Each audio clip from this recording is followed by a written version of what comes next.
Ladies in red. Ladies in red. Ladies in red. Discuss the latest news, just fans giving their views. This channel is red. They see the bar and raise it, plus they rep for the ladies. Trust it's red. Female voices in football. Red. If you want to talk up, it's a red channel for me and you. Subscribe and tune in to the Ladies in Red. Hi guys, welcome back to Ladies in Red. A nice little show this morning, mate. It's a different one, a different time, but you know what? I didn't think we'd have a lot to talk about regarding the England game and United, but we have. Harry Maguire, yet again, topic of conversation, and obviously we'll delve straight into that in a second. But firstly, mate, thank you so much for joining me again, and how are you doing? Thank you for having me on again. I'm all well, thank you. How are you? I'm good, thank you. Bit tired, but I'm grateful it's the weekend. And obviously no United, so no United to ruin my weekend this weekend as well. So I'm looking on the positives, definitely. But yeah, I'm not too bad, thank you. Did you watch the game yesterday, the England game? And obviously before we do delve into that Harry Maguire topic, what were your thoughts on the performance? Yeah, I did actually watch the England game. I thought the first half was absolutely brilliant. We worked so well as a team, but it just felt like once it come to that second half, we just put that little bit of a break on. We could have easily got 7-8 goals, but we just put that break on. We put on these different couple of subs, Bellingham, Grealish. There was a few subs who did come on, which was good to see, and Smith Rowe made his debut. But overall, I was very impressed with England, and I think that first half was the best performance I did see of England for quite a while, to be honest. Yeah, definitely. I think you're right. We pressed as a team. Obviously, Albania kind of played into our hands as well with the way that they tried to press us, and obviously the gaps opened up as well. Harry Kane, people saying he's back. Look, it's Albania. Don't get me wrong, I did think he looked sharp yesterday, and obviously he scored the perfect hat-trick, and he deserves a lot of praise for that. But we have to think it is Albania. And obviously, Harry Maguire got the first goal yesterday. A good goal as well, and I don't know about you, but I know a lot of people have been laying in for the celebration and whatnot. But I was happy to see our captain score, happy to see him get on the score sheet. And of course, all of us are thinking, why doesn't he do that more for United? But what I will say is that the wingers for England, obviously, not afraid to put a ball in, the likes of Reece James, Alexander-Arnold. We know they've got that in their locker. I don't think at United we provide that. Maybe from Luke Shaw on the left, but from the right-hand side, we definitely don't have the same kind of service. So I will say that. But yeah, what's your thoughts on that celebration from Harry Maguire? Obviously, he came out today and he said it wasn't aimed at anybody. It was his natural reaction to slide and put his hands to his ears. I'm not buying that. I don't know about you, Maze. I do think it was aimed at certain people. But what are your thoughts on that? Do you think it shows character from him? Yeah, it does show that a little bit of a character from him, and it does also show that he is here. I'm putting my stand out that I am a good player and I am here to perform when there is that time where I do need to perform. Yeah. I do think he hasn't been the best for Manchester United this season, and you do wonder, is it due to him being injured and he's just been rushed back too early, or is it the whole style of play? Because we've gone to this 3-5, 3-5-2-1 or whatever they decide to do. Because they do it in like all different ones, because they do a 1-2 and then just the 2 at the front. So they do it differently at the moment. And I think maybe that's not working for Harry Maguire as well, because he never really worked for him when he was at Leicester playing that 3 at the back neither, from what I was noticing. So I don't think that's even working for him neither. And I think that the 4 at the back is much more beneficial for Harry Maguire. But that definitely doing that celebration just show that I'm going to prove these haters wrong. And I do exactly understand where Roy Keane is coming from, because Roy Keane wasn't exactly happy with the celebration either, because you do think if you could perform for your country, you need to perform for your club. But then you need to look at it in a whole different picture as well. The whole team isn't performing, not just Harry Maguire. Exactly, yeah. And as captain, obviously, he does take a brunt of it. And I'm sure Harry would hold his hands up and say as well, he knows he hasn't been playing very well. Is it to do with that injury? Is it a hangover from the Euros? None of us will know. But one thing I do know for sure is that everybody plays better, particularly in the defence, when Varane is in that side as well. And I think Varane getting injured hasn't helped Maguire as well. Obviously, we saw Lindelof and Maguire last year. Obviously, we saw Boye as well in there. Same players who made the same old mistakes. Do you know what I mean? If you're playing with the same players, nothing's going to change. And Varane coming in was meant to improve our defence, and he definitely does that. But obviously, him being injured again, I do think has affected him. Look, with the celebration, I do think it was aimed. I think it's probably a bit of frustration and a bit of relief from Maguire, the fact that he scored. But no way can he think that him scoring against Albania shuts up the criticism that he's going to get from United fans for how he's been playing at club level. And his captain, he's got to accept that. He's got to get on with it. And I like most. I'm saying most because, believe it or not, some fans probably don't hope that he turns it around. But I'm hoping that this goal now for Maguire will give him a bit of confidence and he can take that into his club form Obviously, hopefully Varane won't be out for too long as well and get him back in as well. And I'm sure they'll get the best from Maguire. You don't just turn a bad player overnight.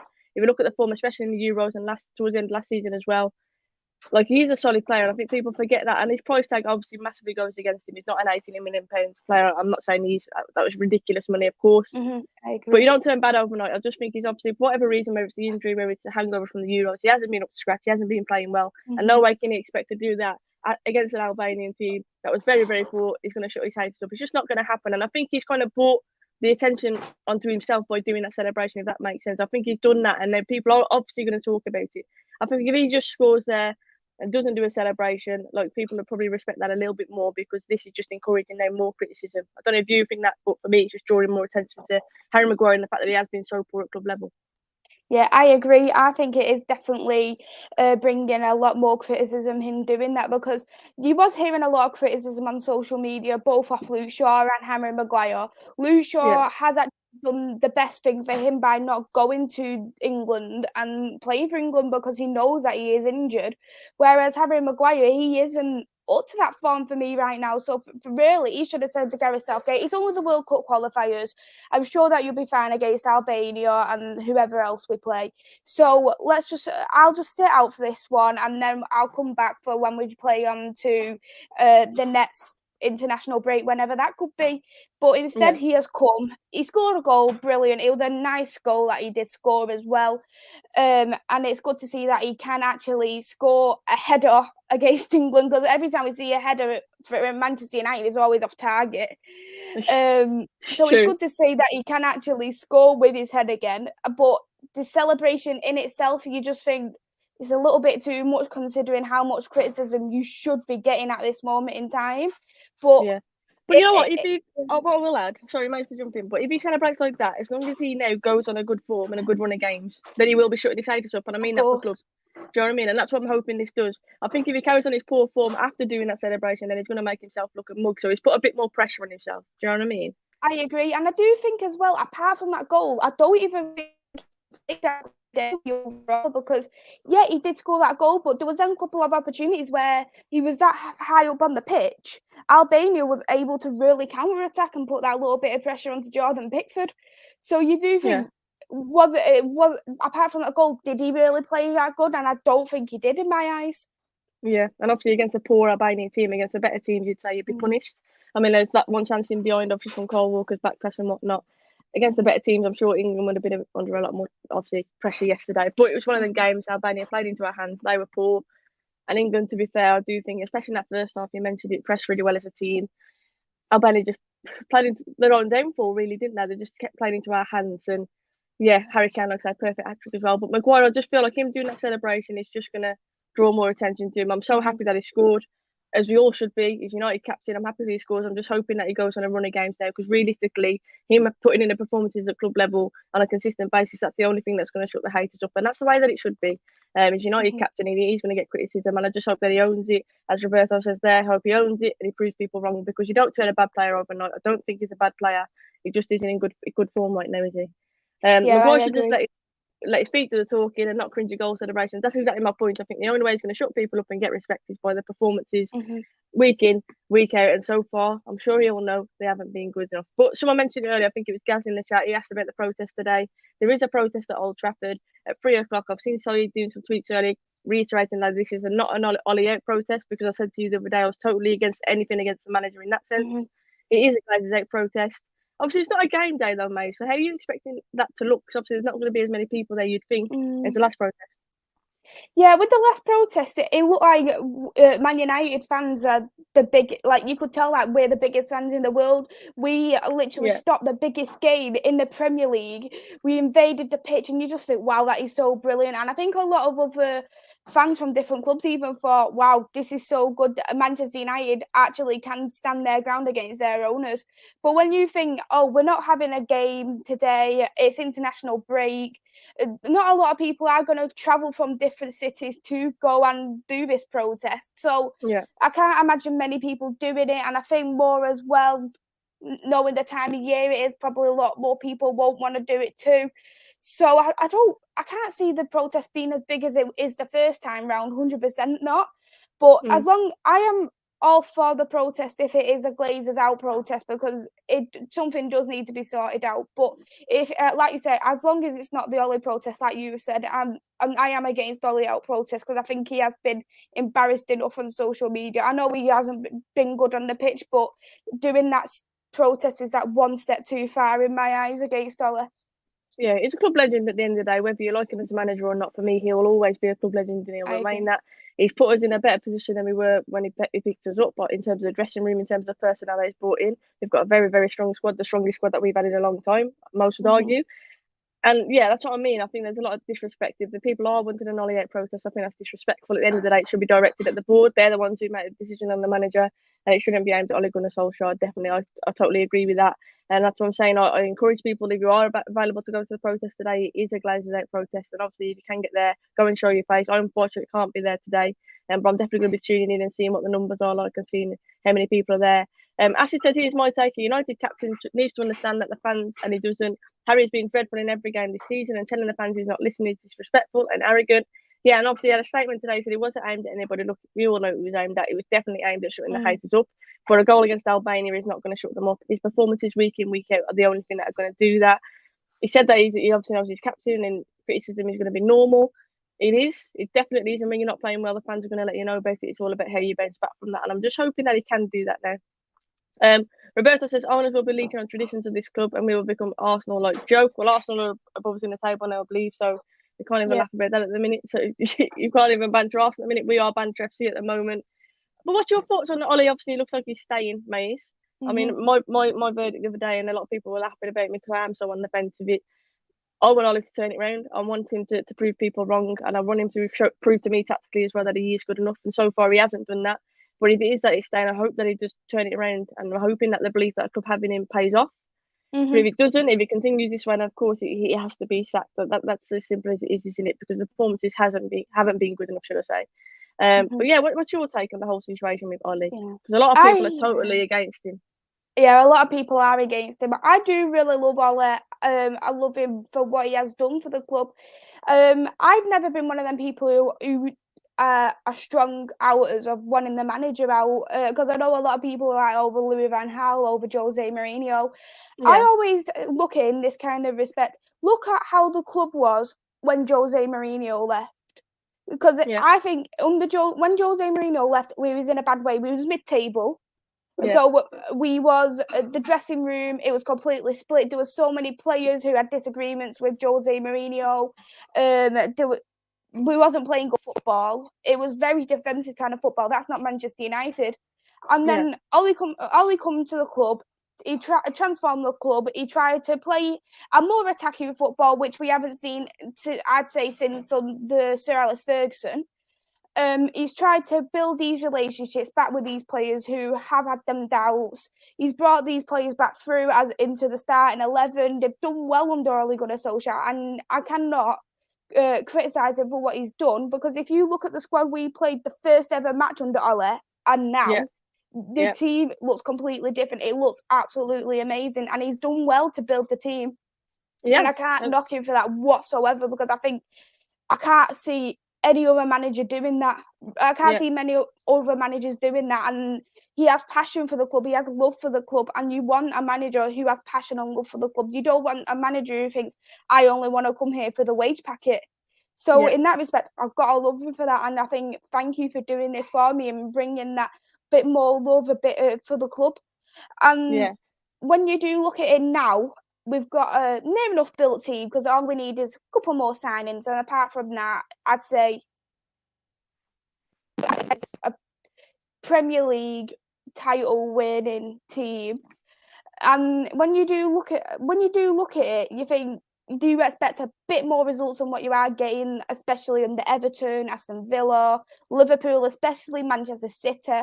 You do expect that a little bit more results, and you do need to think, is he that person to take us that one step forward? I want him to prove people wrong more than anything. But there is always some managers who can build teams, but they can't take them to the next level. And there's always some managers who can not build a team, but take them to the next level.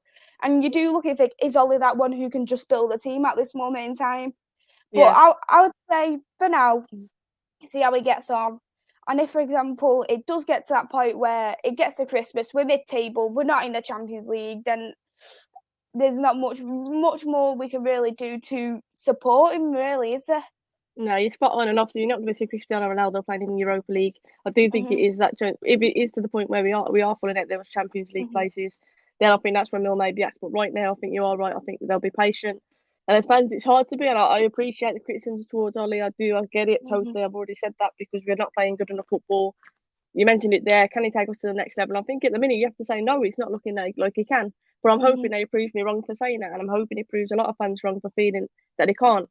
But right at this moment in time, because we've seen the same mistakes from last season, we've got a totally new squad, as you mentioned. Players like Ronaldo coming in, and maybe Ronaldo coming in hindered the way that he wanted to play. Who knows? But I can't see that. I think you've got Ronaldo in. It's a cheat code ultimately. He doesn't automatically bring you success, but he brings that leadership, and that player's going to grab the game by the scruff of the neck and do something. And we've already said without his goals this season, where would we be? So he's very much kept him in a job this season. But just imagine without Ronaldo, where would we really be? And I think that is probably a fairer way to judge Ollie at the minute. Like, it hasn't been good enough. He's been far from good enough. And he needs to act, and he needs to act quickly. And if he doesn't, then I do fear that it will be the end for Ollie. What's sad to see, says Connor, with Ollie's, we've played very good football under him. We've finally got a good squad this season and we're playing worse. It doesn't make sense to me. You're spot on. The football does seem to be getting worse totally. And also his coaching staff have to have a look at that as well, because very inexperienced coaching staff. I mean, you've heard quite a few pundits say it as well. We'd like to add a bit of experience in there. You can't learn off new people. Do you know what I mean? They're all new in terms of roles and all new in terms of a club of that size. They haven't really done that. Yeah, you're right. It just isn't clicking, and for whatever reason, like, it needs to change, and we need to act quickly. And if that is Ollie going, then obviously I'm a Manchester United fan at the end of the day. I'm not an Ole Gunnar Solskjaer fan, of course. I'll back whoever's in charge of Manchester United because I want my club to do well regardless, and that's just my opinion. And if it's Ollie who does it, then of course I'll be absolutely buzzing with that. But if it isn't, for me, he's still a club legend, and my opinion doesn't change on him in that sense. A lot of people have turned and saying he's no longer a legend. People are saying he's staying just for a payday. He should be walking by now, and I'm thinking no, because obviously he wants to right his wrongs and he wants to try and prove himself. But maybe he can't. Who knows? I think time will tell on that one. But it is definitely sad to see our style of football and how we just haven't improved basically. Are you both surprised by Billy Gilmore hasn't been played by Norwich when he plays Scotland? You know, Gilmore, when I saw him at Chelsea, when he first broke onto the scene, I thought, I've got a heck of a player there. I thought he looked really talented. Obviously, I was thinking of Scotland as well. Great news for the future. He moved to Norwich, and I thought he would be playing regularly, especially after the way that they've been playing in their performances and their results as well. I thought we'd see more of him. I'm disappointed that we haven't really, because I do think he's one of them players that when he broke onto the scene, a bit like Lamptey as well at Brighton, when he broke onto the scene, he's fairly unknown, and I just thought, you know what a player he is, and I wanted to see more of him. So I'm hoping Gilmore maybe does figure a little bit more, because I do think he's very, very talented, and as you say, for Scotland, doing very well as well. Good result for Scotland yesterday. Thought Stuart Armstrong was poor last night. He's not played much football for Southampton this season. I don't know about, did you see any of the Scotland game, mate? I saw bits of it, to be honest, and Scotland, every time I watched, the bits I did see were on top and well deserved of the win. A good performance from them. Someone said McTominay's got a throat virus, apparently. I don't know how true that is, but yeah, got a throat virus, which is obviously sad to see that as well. Lucian, I respected Ollie as a player. It doesn't mean he's going to be a great manager. Look at Brian Robson, fantastic player, crap manager, of course. And obviously Ollie's been a mould, obviously at Cardiff as well. His history isn't the best in terms of managerial career. It's not the best, but undoubtedly as a player, he's a quality player. And like I say, for me, he will remain a legend regardless. Like, I don't get these people who are just turning on Ollie in a personal sense. I've seen a lot of personal abuse labelled at him. Football criticism is one thing, and we can criticise his performance, but Ollie is a family man. He's a great guy. No way should be hurling personal abuse at a man who, for me, only wants the best for the club. Do you know what I mean? I think it'd be stupid to think he wants to tarnish anything, because Ollie is United through and through. And yeah, I know I'm emotional when I talk about Ole Gunnar Solskjaer. I get that, because obviously I know performances aren't good enough. But if you take that aside, him as a man, I don't agree with abuse label towards him, mate. Yeah, I agree. I think Ollie, he's done absolutely amazing as a player. I think up to when he first came as a manager, he's done very well as well up to this point of what we got up to. And you can't exactly compare Ole Gunnar Solskjaer legendary status as a player to Ole Gunnar Solskjaer as a manager. They're completely different. Yeah. And you need to take that away. No matter what, he is always going to be a player legend.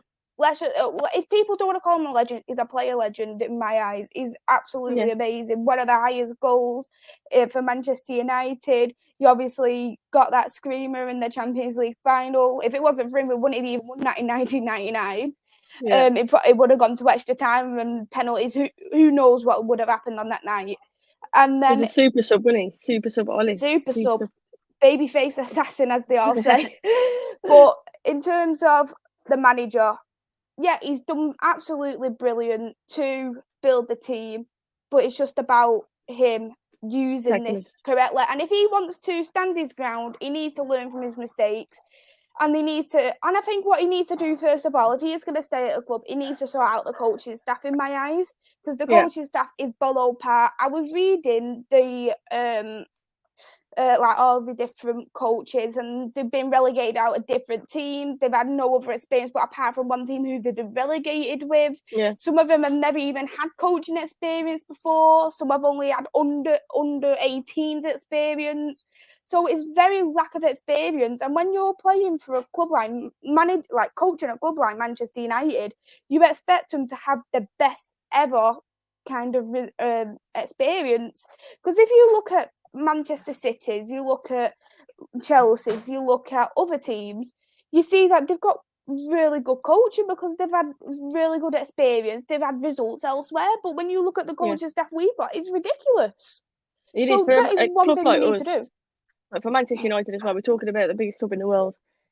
You are right, like for people of that calibre to be given roles in the club, and a lot of it is down to, I mean, even the manager, you'd say it's down to the fact that he's a legend. He was obviously given the interim job and he get kept on sentiment. In terms of qualifications, no way should Ollie have been looked at for that job. Of course he shouldn't have, because it's Manchester United. But like I say, I just hope that he proves people wrong, and it is looking unlikely. It is, and I hate to sound like pessimistic about it, but I'm just hoping that he can prove people wrong. And also there about Billy Gilmore. Billy Gilmore, he's at the wrong club, but no respect to Norwich. They aren't a Premiership club. They are a yo-yo club. They definitely are.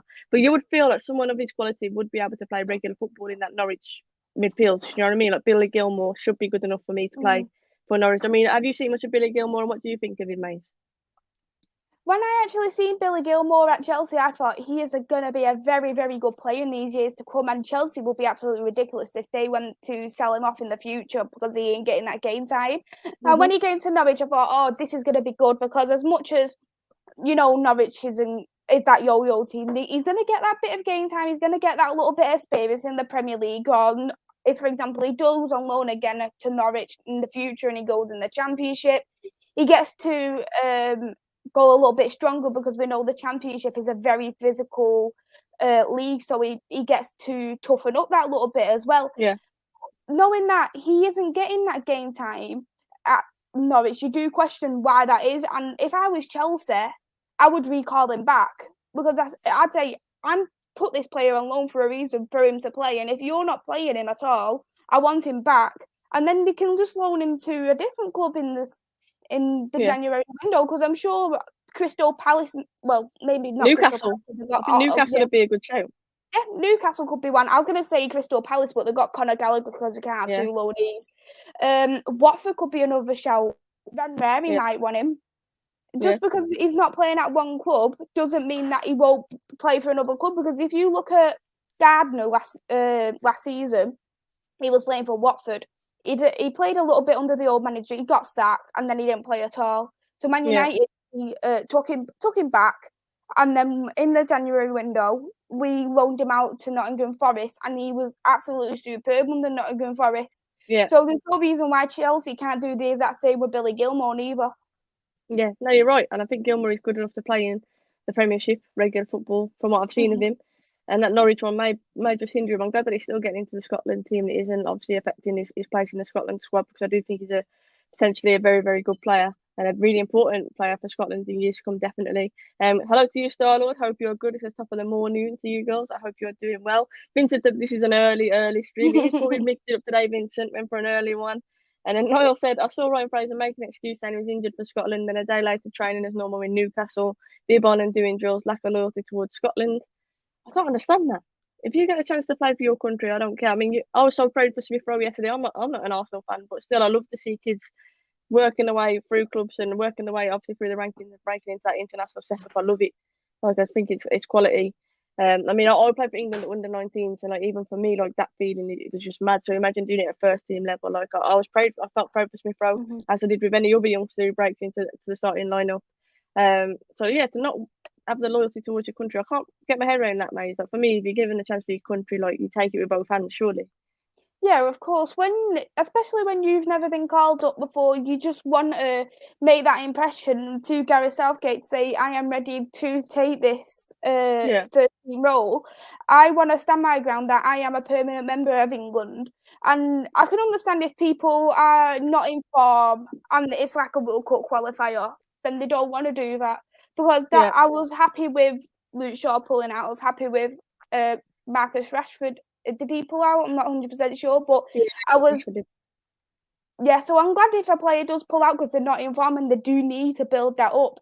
But in terms of they just want to pull out because they don't want to play, I think is absolutely ridiculous. Because I think as much as your club, what you play for is a brilliant achievement, playing for your country, representing your country, it's just that I can imagine it's that feeling where a pure happiness, pure joy to think, I can do this and I can actually be that permanent member if I continue to do this.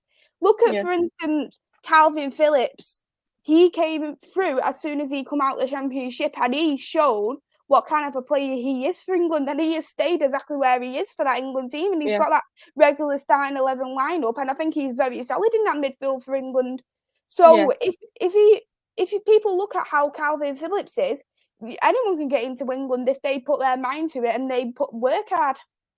Yeah, you're right, and that's what it is. You have to work hard to get to the point. Obviously, there's a lot of top quality footballers out there, and to be selected as one of them, the few who get chosen for England, like for me, it's a mad achievement. And fair play to Smith Rowe for doing that. Like I felt proud as a football fan just to see another kid make it through. Actually, to ask those questions. So if Ollie goes, who do you girls and people in chat want to replace him with? So you've got Zidane, Gallardo, Ten Hag, Nagelsmann, Rodgers, Deschamps, Luis Enrique, Fonseca, and Rangnick. Who would you go for? Obviously, there's that list there. There might be another choice that you have in mind as well. For me, Ten Hag from Ajax. Yeah. He's the most attractive option for the way that he plays football. I know Ajax is a proper footballing club. We're a business. We know that. Ajax is run properly like a football club. Their recruitment, obviously, with Van der Sar there as well. They've just got everything perfect. But Ten Hag, for me, for the style of football, the way that he plays, he's the most attractive option. But I think anyone is a risk, really. Obviously, Zidane coming in, you'd say would be a risk. But obviously, with the French players, you'd think he'd have a great rapport. And obviously, he's won stuff in the past as well. I mean, we want winners. We ultimately want winners, don't we? But yeah, who would be your ideal choice if Ollie was to go, mate? I'd probably pick Ten Hag as well. I really like how he plays in terms of football. I think it's absolutely brilliant. You look in 2019, when they got into the semi-finals of the Champions League, you just feel bad because I think they was good enough to get into the final. They lost so many players that year. They lost De Jong, they lost Van der Beek as well. They lost easily like 4 or 5 of their starting 11 players. They had to rebuild that team. I think they play such amazing football. It's exciting football, attacking football, and I think it's absolutely brilliant to watch. And I love how they've got this youth system. They play the youth, and this is a thing when you bring a manager in. Are they going to use our youth? Because that is part of Manchester United using their youth players. And like you look at Van Gaal and Jose Mourinho, they didn't really bring the youth in as Ole Gunnar Solskjaer has bringing their youth in. He's brought in quite a few youth players in and gave them their chance. And if they didn't put the chance, they went on loan. But you didn't really see as many with the other 2 players, with the other 2 managers. If, for example, you wanted to look at a different manager, I know a lot of people are interested in Brendan Rodgers, knowing he's got that Premier League experience, he's got that European experience as well. But from what I was reading in Brendan Rodgers' contract, he does have a clause in there. If, for example, a Champions League club does ask for him, he can leave the club if he wants to. Oh, really? I didn't know that. Did not know that. That's interesting. That is very interesting. Would you take Rodgers with his ex-Liverpool links? You need to look in this way. I was thinking at the beginning, I can't have an ex-Liverpool player, ex-Liverpool manager in my team. But you do need to look at the same time, it's not about the past. You need to look at, have they had success in what they have done in what teams they have been in. They haven't really had that success in Liverpool. Okay. Yeah. They've had that success in Celtic. However, we noticed that he left halfway through the season and he did have a lot of criticism for it. And then that does question in the back of your mind, is he going to do the same for us? Especially if he does it for Leicester as well. And then Leicester, he's won their first ever FA Cup. He's won the Community Shield as well. So you know that he is capable of winning a trophy or two. But it's just a matter of, for me, is he that one who can take us to the Premier League title? Is he that one who can take us to the Champions League final? They're two questions what I do have in terms of Brendan Rodgers, because you know he is a good manager, but is he the one who could take us that extra step further than every other manager in the league? Yeah, I mean, he wouldn't be my ideal choice. I think he's a very good manager. I'm not writing off Rodgers. Like I've already said this I keep repeating it. Whoever is in charge, I will back. Whoever is in charge of Manchester United, I will back. Obviously, the Liverpool links. Look, football's football. Do you know what I mean? We see so many players move from one rival to another. It's just loyalties aren't the same in football anymore. I don't think too many people would really talk about that too much. I do, because I hate Liverpool with a passion, and I do think about it. I just can't help it. But like I say, whoever's in charge, I will back. But Rodgers wouldn't be my ideal choice. I think Leicester, they're going like they work in phases. They might have a run of games where they do well, and then they'll drop silly points. They don't play consistently well. Obviously, they won the FA Cup, like you say, but then they go and miss out on Europe, and it's just a bit like, I'm not fully sold on him. I think I'll put it that way. I'm not fully sold on him, but I think whoever we get in, it's going to be a risk, as I've already mentioned. So, yeah, it just wouldn't be my ideal one. He would not be my ideal one. And obviously, the Liverpool links, I just can't. I do think about it, and I know I probably shouldn't, because football fans and football's moved on in that sense in terms of rivalries now. But this is Liverpool United we're talking about, one of the biggest ones, the biggest one in my eyes in the world. So, yeah. And Maguire has every right. He has been referred to in the press as a fridge and other awful terms. I'd have done the same bloody thing. I think if it's aimed at the press and the media, I get it. But if it's aimed at like United fans, like you are Manchester United captain, you haven't been playing very well, you will get criticism. He said it's not been aimed at anybody, but you don't do that for no reason. He's never done that before, so it's not like his normal celebration. So I think he did know what he meant. But yeah. Alex Greenwood played for Liverpool and United and Everton and City. I'm going to add on there as well. She's certainly been about.